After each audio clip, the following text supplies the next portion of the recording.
Hello, this is Investment Trains brought to you courtesy of the Zambia Development Agency and ZNBC.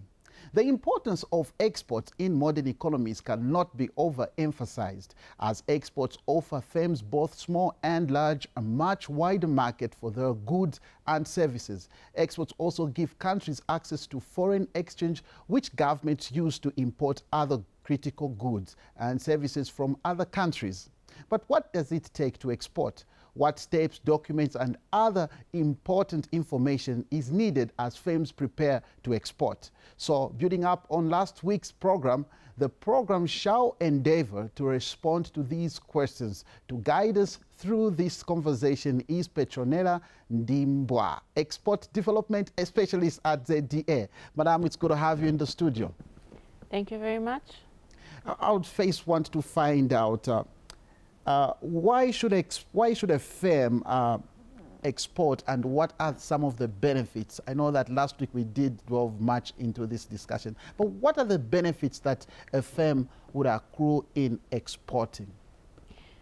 Thank you very much. That's a very good question, and it's a very good starting point for our discussion, because a firm that is growing needs to be able to expand their wings. They need to be able to broaden their experience.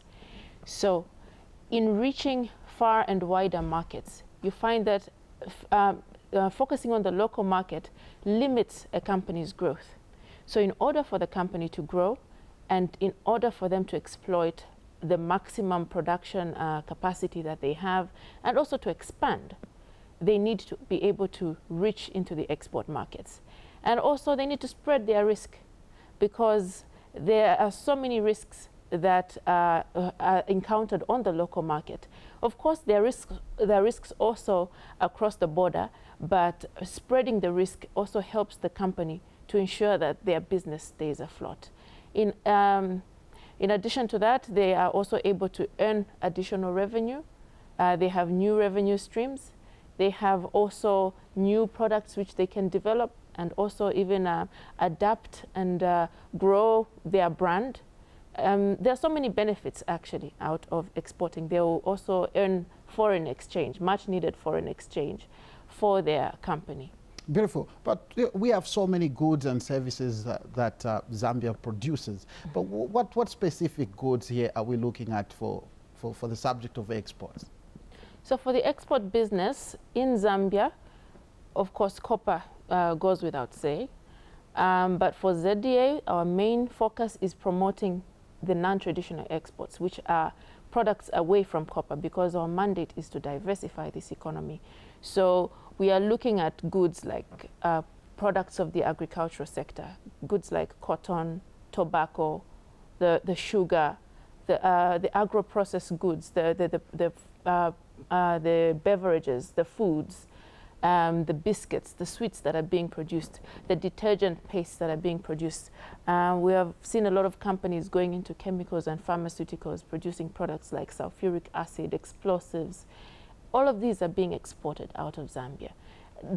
Of course, Zambian products that are being exported are in thousands, and we wish to expand our export base more, but also to expand the quantities and value addition in all of these product lines that we are talking about. For example, let's grow from just exporting the raw cotton and cotton lint into exporting shirts and suits. Awesome. Well, I think that's really something that we should endeavor to do. But let's look at the export readiness checklist.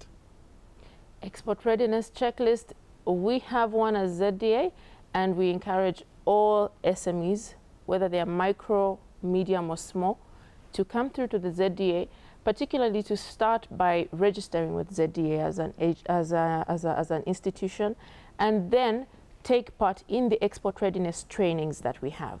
So the export readiness training has several modules. So it will look at how you will be preparing to export, take you through pricing, and a lot of aspects, packaging, branding, a lot of different facets of export business. And in addition to that, we also issue the export readiness checklist. This is like a self-check for each company that will be participating in the training. And this checklist helps you to check how ready you are in terms of your business plan and your export plan. Have you studied your markets? Have you understood your markets? How financially sound are you? Are you able to keep your business afloat? Have you understood your product?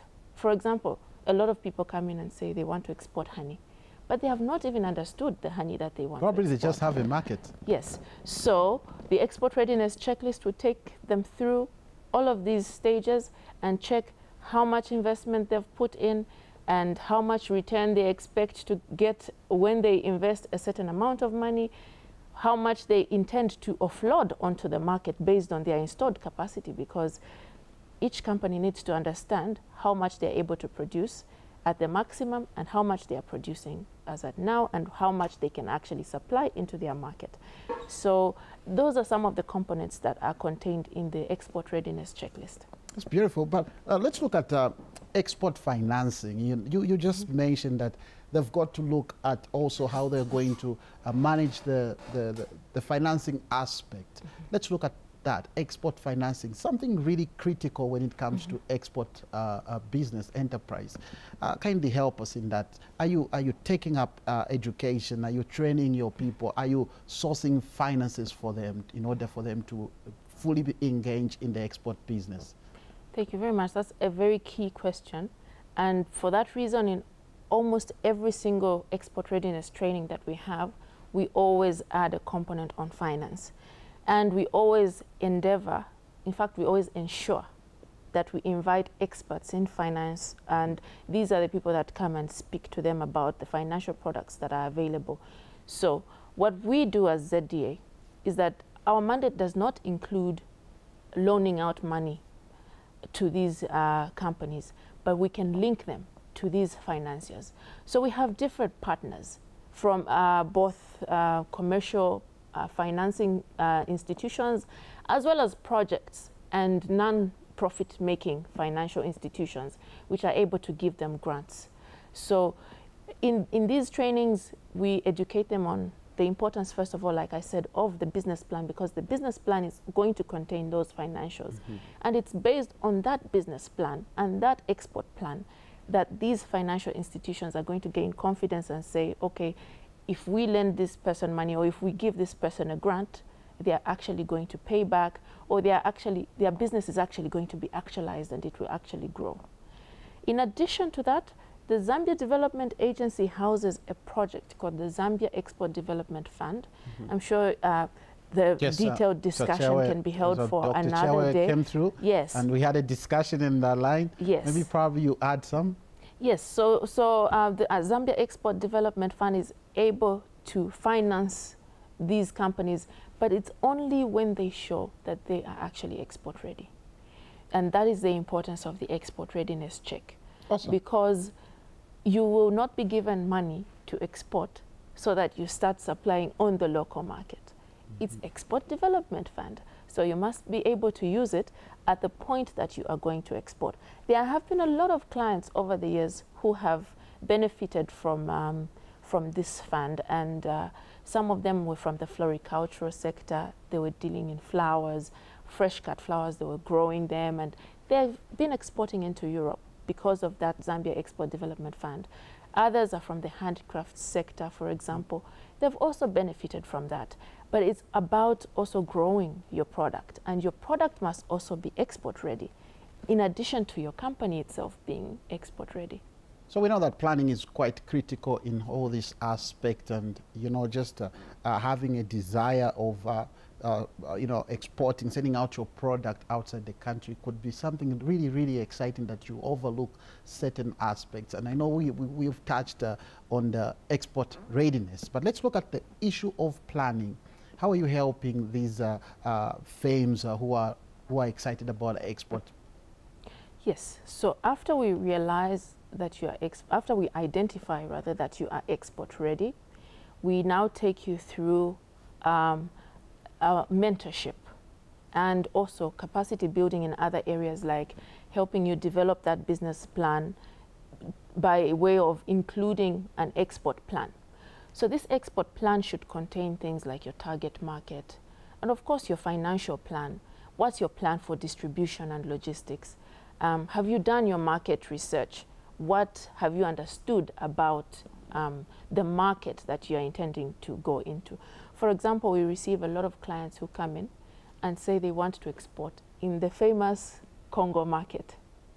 But they have never been to Congo. Mm-hmm. They have never understood the Congolese market. So we take them a step back and we take them through all of this. They should identify why Congo, why not Angola, why not Malawi. So they are supposed to do all this analysis of their market. And there are several companies whom we have helped with this development of their export plan. There is a component of our export readiness training, which is called export marketing techniques. And this is the one that helps them to identify which ones are the target markets, which ones are the dynamic markets, which ones are the actual markets for these products. Why should I go into market X instead of market Y? Why South Africa instead of Botswana, for example, if you have honey, for example, which is one of the most popular products that our SMEs is exporting at the moment. Beautiful. And having established that, I want to bring your attention to what is the other, away from honey, what are other products that are being exported?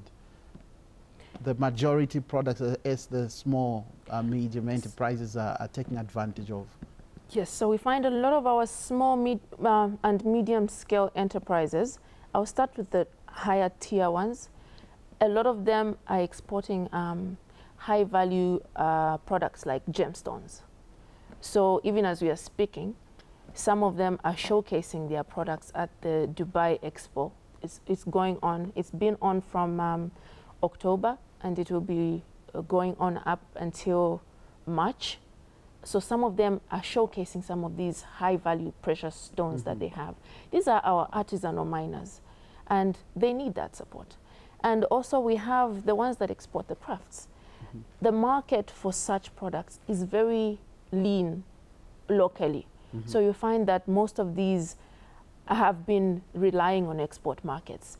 And also products like the maize bran, soya bean, you know, agricultural products, because those are the easiest for most of our SMEs to access. They can either purchase them locally or they can actually produce them from their own resources, like those that are farmers are able to produce their own soya beans and export. Others are able to purchase from other small-scale producers and export these such products. Others are exporting products from manufacturers, for example. They are able to buy products or source products from manufacturers and actually export into some of these markets that the manufacturing companies are not exploiting on their own. Yeah. Beautiful. I like that. Now let me just remind my viewers here that this is Investment Trends that you are watching. Of course, we are looking at, we're talking about steps, documents, and important information that is needed for firms, both small and large, they need to prepare for export. So you are a small firm, large firm, what do you need to prepare for you to enable you to export outside the country? So this is very important for you, so stay glued as we delve more. So Petronella, just help us understand the procedure that is needed to follow in order to send products and services to a foreign market. Okay, let me start by informing our viewers about the National Trade Portal. So this National Trade Portal sits with the Ministry of Commerce, and ZDA offers support to the Ministry of Commerce in the management of this National Trade Information Portal. So this Trade Information Portal is going to give them all the information that they need. All they need to key in is the keywords to do with their products. For example, the product we've talked about the most here, honey. You will go in there and key in honey, and you will be able to find the procedures. For example, the type of documentation that you would need for the honey. If you're exporting, you will need the Form CE20 from the Zambia Revenue Authority. That's your customs exercise form. It will show that you have been compliant. It will also give the customs valuation for your goods. It will also give you all of the details that ZRA will need to know that this product left and it is valued at this much, so that as ZDA and as a nation, we will have that data, and we will be able to know that this product is actually being exported in this quantity and this value. And then in addition to that, you will need a certificate of origin. To get your certificate of origin, you will need to register as an exporter with the Zambia Revenue Authority, again in the customs division. So once you've registered, and they will give you your certificate of origin, but that certificate of origin can only be used to access preferential trading rates in markets where we have preferential trading agreements. For example, if a market is a member of the World Trade Organization, the WTO, we have preferential trading rates with members of the WTO. But even better, markets where we have regional economic cooperations, like the Southern Africa Development Community, for example, the SADC, the COMESA, and the recently ratified African Continental Free Trade Agreement. These are markets where you are able to access, your product is able to access these markets duty-free and quota-free. And of course, with the AFCFTA, the market access is and reduction of those tariffs is still ongoing for the next 10 years. That's a topic we can discuss another day. But all in all, with that certificate of origin, it will give you the access that you need to enter these markets duty-free or quota-free. Otherwise, if there is a tariff, it will be a preferential tariff, which is lower than what any other country that's not a member of SADC would get. Beautiful, but let's talk about, for example, you know, China is a big market, and of course, just like we're excited about the Congo, well, you find that a lot of Zambians want to export into China, but the bilateral relations, let's look at what have you signed up as, have you signed up anything, that's a question, that would help exporters, you know, alleviate the red tape? Yes, thank you very much for bringing up that issue. It's very important, and allow me here now to say that it's not unique to China. It is a phenomenon that exists with all countries, including Zambia itself. We now have a new government. The new government is going to come up with rules, and they're going to say, okay, we want to protect our people in this way and in that way. And these are things that happen in all countries. These, in technical trade terms, we call them non-tariff measures. So these are measures that are put in place by governments. So various governments across the world, the US, the UK, the EU, and China itself, as you've rightly put it, South Africa, every country, including Zambia itself, has non-tariff measures which they put as controls, because you cannot have a market that just operates without rules and regulations. However, there are times when these things go into excess. And when they go into excess of application, that is when they can be identified as a non-tariff barrier, meaning they are a barrier that is limiting your access to that market. So as clients of ZDA, we always encourage you, as you go into these markets, should you encounter any processes and procedures that you find hinder us to your operations in that market, report to the ZDA or to the Ministry of Commerce, and then the Ministry of Commerce has a wing that is able to take it up and actually identify whether this is actually a non-tariff barrier or if it's just a requirement and procedure that you must comply to, because every government has an entitlement to put up these measures. Well, very well explained. Let's look at price negotiation and export pricing. They're quite important. Kindly elaborate on how we can mitigate the price negotiation. Okay, so the key thing is for the seller to understand what they're going into. Not just to understand that I want to make a profit, but also to understand, say, for example, logistics. So here we are going to be talking about, does this seller know what their Incoterms are? If the buyer and in the contract puts, okay, FOB. What does FOB mean? Mm-hmm. If they put CIF, what does CIF mean? If they say X factory or X works, what does that mean? So this particular seller is supposed to understand all of those things. When they talk about delivery time, what do they mean?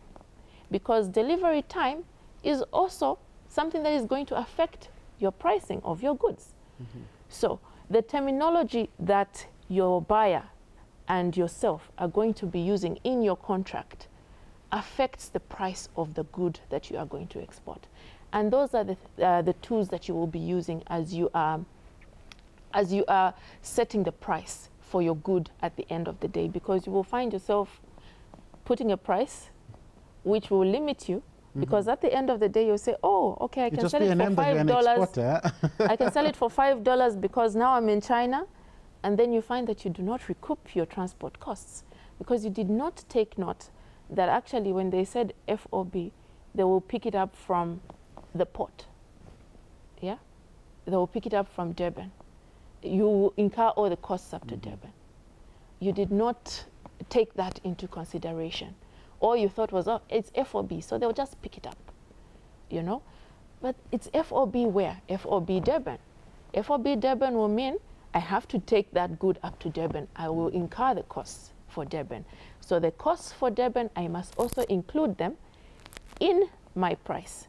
Beautiful. For example, if you are taking your goods to China, for example, and it's through Durban, as we have said, when it reaches Durban, how long will it take? How long will it stay at the port? How much time does it have to wait? You know, all of those, if you are going to be charged demurrage for extra days that your good stays there, you have to factor in those costs. Awesome. All of those costs to do with inspections. For example, some countries have what they call pre-shipment inspections. And recently, Namibia has also had what they call inspections for transit goods. You know, so all of those are costs that you must factor in so that as you are negotiating with your buyer, you will also know that with all those costs included, you will still be able to recoup a profit at the end of the day. Well, this calls for a huge workshop. So you're watching this and you just been glued to this. This has been Investment Trains brought to you courtesy of Zambia Development Agency and ZNBC. We've been discussing export and what you need for you to export into all these markets that will be able to allow us to have the potential of having the much needed foreign exchange, which is the Forex. Now, I've learned something here. So everything that we've been learning here, when you visit ZDA, you'll be assisted. You will learn more and you can sign up with ZDA so that you are equipped with enough knowledge so that you'll be able to export. We want you to export, not just to sell locally. Let's go international. Well, I've been your host, Hezron Ngosa. See you and God bless you.